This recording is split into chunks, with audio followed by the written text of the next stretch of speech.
അഭിനയിക്കാനൊക്കെ താല്പര്യമുണ്ടോ? അഭിനയിക്കാനോ? ആ എല്ലാവർക്കും അതല്ല, എന്നാ ഞാനേ മുത്തിൻ്റെ അച്ഛനും അമ്മയോടും ചോദിച്ചിട്ട് അഭിനയിക്കാൻ വിളിച്ചോട്ടെ. വെബ് സീരീസിലോട്ട് ഞങ്ങളൊരു വെബ് സീരീസ് ചെയ്യുന്നുണ്ട്. ഞാനേ അമ്മയടുത്ത് ചോദിക്കാം കേട്ടോ. അല്ല, ഞാൻ വേണമെങ്കിൽ അമ്മയടുത്തൊന്ന് അപ്പം കാണാം. ശരി ചേച്ചി, കണ്ടിട്ട് വിളിക്കാം.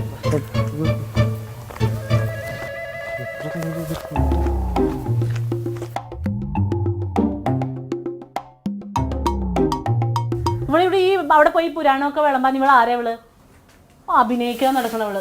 അമ്മ എന്റെ പൊന്നമ്മ, ഞാൻ എത്ര വട്ടം പറഞ്ഞു ഐശ്വര്യ റായി ആണ് അഭിനയിക്കാനായിട്ട്.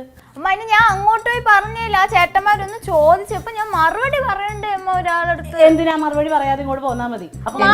ചേച്ചി അത് വിട്ടേക്ക്. പിന്നെ എങ്ങനെ വിടും?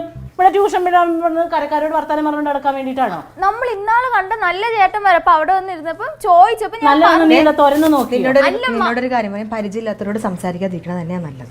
മാമി ഇങ്ങനെയാണോ? ട്യൂഷന് പോയ മര്യാദക്ക് ഇവിടെ വന്നോളണം, അല്ലാതെ പാടത്തും പറമ്പിലും വർത്താനം പറഞ്ഞോണ്ട് നടന്നിട്ടുണ്ടെങ്കിൽ അമ്മ വരണ വഴിക്ക് വിളിച്ചു നിർത്തി സംസാരിച്ചു, അതുപോലെ ഞാൻ ഇങ്ങനെ വന്നില്ല. അവരെങ്ങും പോയില്ലല്ലോ.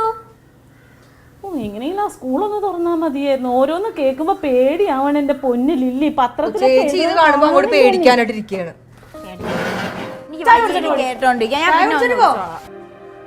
ഇങ്ങൊന്നൊരു കാര്യം ചോദിക്കട്ടെ. വേറെന്താ ചോദിച്ചത്? അമ്മ കേട്ടല്ലോ എല്ലാം അവിടെ നിന്ന്. ഞാനൊന്നും കേട്ടൊന്നുമില്ല. പിന്നെ അവിടെ നിന്ന് പറഞ്ഞതാ. വേറെ വല്ലതും പറഞ്ഞാ നിന്നോട്? പറഞ്ഞതല്ല അവള് പറഞ്ഞില്ലേ ചേച്ചി? ഇഷ്ടാന്ന് പറഞ്ഞില്ലേടി? അയ്യോ എന്ത് ദൈവം. അത് വലിയ ചേട്ടന്മാരാ. ഓക്കെ, അവരൊക്കെ അനിയത്തെ പോലെ കാണുള്ളൂ. ഈ ചുമ്മാ അതും വെച്ചോണ്ട് എല്ലാരും കാണല്ല കേട്ടാ. പോലുള്ള ആൾക്കാരാണ് ഈ ചേട്ടന്മാരെയൊക്കെ. എന്ത് ചേച്ചി വെറുതെ ഇല്ലാത്തതൊന്നും അവളുടെ മനസ്സിൽ കുത്തിക്കയറ്റി നടക്കല്ലേ കേട്ടോ.